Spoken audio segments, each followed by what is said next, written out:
Der Zug bis zum Morgen.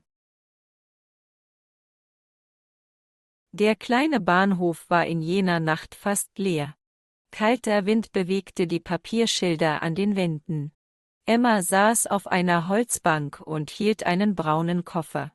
Sie sah müde, aber ruhig aus. Ihr Zug hatte wieder Verspätung. Die alte Uhr an der Wand tickte langsam. Eine streunende Katze ging zwischen den Bänken, den Schwanz hoch erhoben. Emma lächelte und gab ihr ein kleines Stück Brot.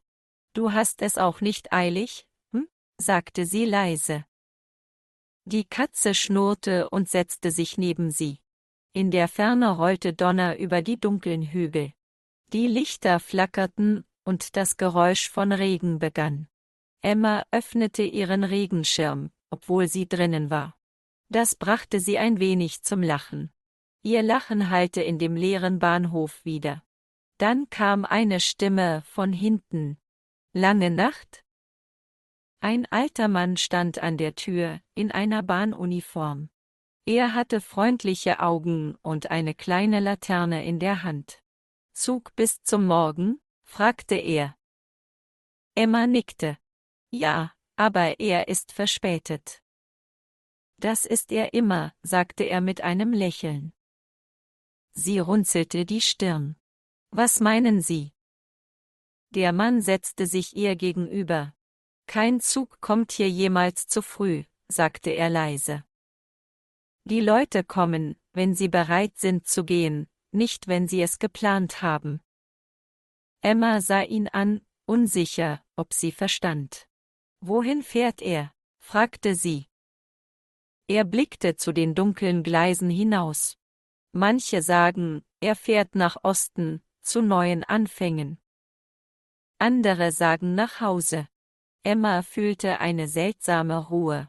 »Ich muss einfach eine Weile weg«, flüsterte sie. Er nickte. »Dann wirst du ihn erwischen.« Plötzlich änderte sich die Luft, wärmer, heller. In der Ferne erschien ein Licht durch den Regen. Das Geräusch der Räder auf den Schienen wurde lauter, langsamer, gleichmäßig. Die Katze sprang hinunter und ging zum Bahnsteig. »Das ist ein Zeichen«, sagte der alte Mann. Emma stand auf und hielt ihren Koffer fest. Der Zug war anders als jeder, den sie je gesehen hatte. Er war silbern, leuchtete sanft und war still wie ein Traum.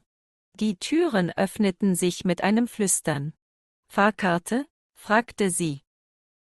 Der Mann lächelte.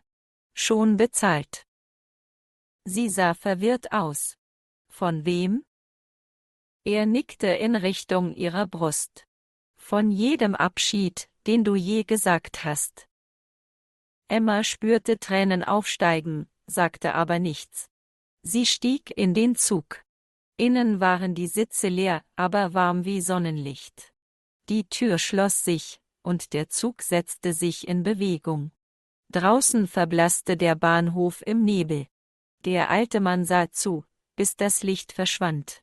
Er flüsterte, »Gute Reise.« Die Katze sprang auf seinen Schoß und schnurrte leise. Stunden später berührte das erste Licht des Morgens die Gleise. Ein neuer Passagier betrat den Bahnhof, Koffer in der Hand. Der alte Mann lächelte. »Zug bis zum Morgen?« Der Reisende nickte schläfrig. »Ja.« »Er kommt bald«, sagte der Mann. Und irgendwo hinter den Hügeln glänzte der silberne Zug im Sonnenaufgang. Drinnen blickte Emma aus dem Fenster. Die Welt draußen war hell und grenzenlos. Sie lächelte zum ersten Mal seit Jahren.